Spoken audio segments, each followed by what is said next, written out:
मिलके जो है अपने यूनियन को आगे बढ़ाना। अब तक जो है हम जगजाल का कोऑपरेटिव का रजिस्ट्रेशन कराया तो नहीं दे सकता, कुछ भी नहीं हो सकता। हम Andhra Pradesh state infrastructure corporation of India में भी जाइन తీసుకున్నారు, बल्कि हम रिप्रेजेंट करें IPS ऑफिसर से 60% हमारे गवर्नमेंट से लोन लेके 40% आप इन्वेस्ट करना, लैंड देके 14 एकड़ वो जंगली शंकर का लैंड लिए थे हम, 56 लाख में लिए, 14 एकड़ रोड साइड को लिए, उनको बयाना भी। उसके बाद से नए यूनियन आके क्या काम करे मेरे को ये बताइए। मैं पुराना यूनियन का मैं जनरल सेक्रेटरी रहा, पूरा आंध्र प्रदेश फिरा मैं, मगर ये हमारे जगत्याल का वैसा गलीज यूनियन में नहीं देखा। इत्तेफाक नहीं। మా యొక్క అసిస్టెంట్ కార్యసభ్యులుగా అధ్యక్షునికి, కార్యదర్శికి, కోశాధికారికి అందరికీ మా వంతు కార్యక్రమమును వారికి సేవరూపకంగా అందిస్తూ ప్రతి కార్యక్రమంలో సత్యవంతంగా మనస్ఫూర్తిగా రాగ ద్వేషాలు ఎలాంటివి లేకుండా సంఘక్షేమం కోసమై పనిచేస్తామని మీకు హామీ ఇస్తున్నాం। అటువంటిది తమరు చొరవ తీసుకున్నట్టయితే ఆటో నగర్ అంతా ఒక్కటి ఉంటుంది, అందరికీ ప్రజలకు కూడా అందుబాటులో ఉంటుంది, అన్ని రకాల సౌకర్యాలు ఉంటాయని తెలియజేసుకుంటూ తమరు వినిపించుకుంటాం సార్। అలాగే మిగతా కార్యవర్గం కూడా అన్ని రకాలుగా అన్ని టైంలో కూడా మిగతా అన్ని రకాలుగా కొన్ని సందర్భాల్లో మన రాత్రనక పగలనక వాననక ఎండనక ఎక్కడికైనా పోయి ఏదైనా రిపేర్ వచ్చినా కానీ ఏమొచ్చినా కానీ మనం పోయి వర్క్ చేయాల్సిన పరిస్థితి ఉంది। అలాంటప్పుడు ఏదైనా సమస్య ఉన్నా కానీ చిన్న సమస్యలు ఉన్నా కానీ కార్యవర్గంతో సంప్రదించుకుంటూ అన్ని రకాలుగా సంప్రదించి పనిచేసుకోవాలని కోరుకుంటూ సంఘ సభ్యులందరి ఎన్నికల అధికారుల సమక్షంలో అనగా తేదీ 25/3/2017 నాడు ఏకగ్రీవ అధ్యక్షునిగా నన్ను ఎన్నుకోవడం జరిగినది। నేను అనగా ఎడమలపల్లి ప్రభాకర్ శివ మన సంఘం మెకానికల్ సభ్యులందరూ మరోసారి పేరున హృదయపూర్వక నమస్కారం। ఈ గెలుపు నాది కాదు, మీ అందరి గెలుపు। అందుకని సంఘ సభ్యులందరి సమక్షంలో నూతన కార్యవర్గం జరుపుకున్నందుకు సంతోషంగా ఉన్నది।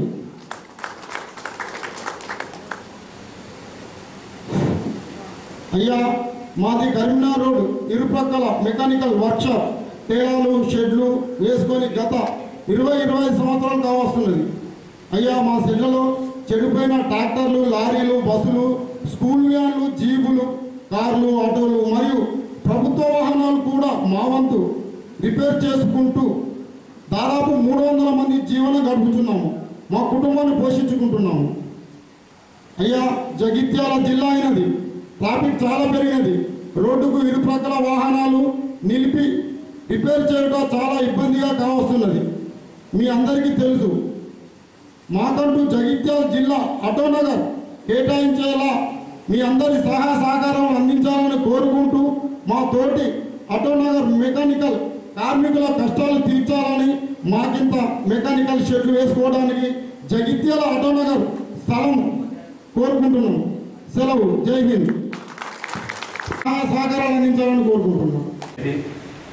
మన సంపాదన కూడా లెక్క చేయకుండా నిద్రాగాలు మాని ప్రతి చిన్న పెద్దదానికి తన వంతు సహాయ సహకారాలు అందిస్తూ కాలుకు బట్ట కట్టకుండా తిన్నట్టయితే నాకు అనిపిస్తున్నది। ఇందాక అధ్యక్షులు చెప్పగలుగుతున్నారు, వాళ్ళ ఒక పద్ధతి ప్రకారం ఈ రోజు మోటార్ ట్రాన్స్పోర్ట్ యాక్ట్లో కొత్తగా ఉన్నది, మోటార్ కారు పెట్టుకునే స్థలం ఉంటేనే మోటార్ కారు రిజిస్ట్రేషన్ చేసే పరిస్థితి ఏర్పాటు చేసుకుంటే అన్ని రకాల సౌకర్యాలు ఉంటాయి, అన్ని కుటుంబాలు అక్కడ పనిచేస్తాయి, అన్ని రకాల లాభాలు ఉంటాయి, ఎక్కడ కూడా ప్రమాదాలు లేకుండా శుభ్రమైన పని, నాణ్యతతో కూడిన పని ప్రజలకు సేవ రూపకంగా అందిస్తున్న భావమే మీ అందరి ఆలోచన నేను అనుకుంటున్నా। ఒక పద్ధతి ప్రకారం ఎక్కడో రోడ్డు మీద బిల్డింగ్ షాప్ అధ్యక్షులుగా ప్రభాకర్ గారు, అదేవిధంగా ప్రధాన కార్యదర్శిగా సత్తయ్య గారు, ఉపాధ్యక్షులుగా మోసన్ గారు, కోశాధికారిగా కిషోర్ గారు, ఉప కోశాధికారిగా చంద్రన్ గారు, సహాయ కార్యదర్శిగా బి రాజన్న గారు, కార్యవర్గ సభ్యులు, ప్రమాణ స్వీకారం చేసిన సందర్భంగా అందరికీ కూడా నా హృదయపూర్వక శుభాకాంక్షలు తెలియజేస్తాను. నమస్కారం తెలియజేస్తాను. జగిత్యాలలో ఆటో నగర్ ఏర్పాటు చేయాలనే ఆకాంక్ష ఇటు ఆటోమొబైల్ వర్కర్స్కు, ఆటోమొబైల్ వర్క్షాప్ ఓనర్లకు, ఆటోమొబైల్ పార్ట్స్ స్పేర్ పార్ట్స్ అమ్మే షాప్ వాళ్ళకు అందరు కూడా గత దశాబ్దాలు ఉంది. ఇవాళ ఒక సంవత్సరం 2 సంవత్సరాలు, దశాబ్దాలు అంటే 15, 20, 30 ఏళ్ళకే ఉన్నాయి. అది ఒక స్థానికంగా ఉన్నవాని కాబట్టి పూర్తిగా తెలిసిన సబ్జెక్ట్. చాలామంది ఇక్కడ నాకు సుపరిచితులే. ప్రభుత్వం వచ్చిన తర్వాత నాకు కూడా రిప్రజెంటేషన్ చేయడం జరిగింది. నేను కూడా ఈ విషయాన్ని ఎంపీ గారి దృష్టికి గతంలో తీసుకెళ్ళినా కొందరు ఇదివరకు కూడా మీ నాయకులు నిలవడం జరిగింది.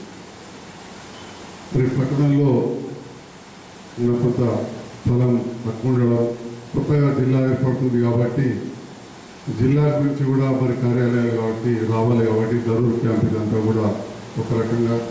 రెండవది ఆ టీఆర్ నగర్ ప్రాంతంలో స్థలం ఉందని చెప్పేసి కెనాల్ పక్కన అక్కడ కొంత నర్సింగాపూర్ గ్రామస్తులు ఆబ్జెక్షన్ చేయడం వల్ల కూడా అంటే వాళ్ళ అవసరాల కోసం అబ్జెక్షన్ అంటే వివిధ కోపంగా కానీ రకరకాల కారణాల వల్ల అయిపోయింది. కానీ ఇంకా సమయం ఉంది. మీకు తెలుసు తెలంగాణ రాష్ట్రం ఏర్పడిన తర్వాత ప్రభుత్వం ఇప్పుడిప్పుడే కూర్చోబడతాం. ఇంకా కూడా ఉద్యోగుల విభజన పూర్తి కాలేదంటే మీరు నమ్మాలి. న్యాయవాది ఉన్నాడు, తనకు తెలుసు ఇదివరకు హైకోర్టు విభజన కాలేదు.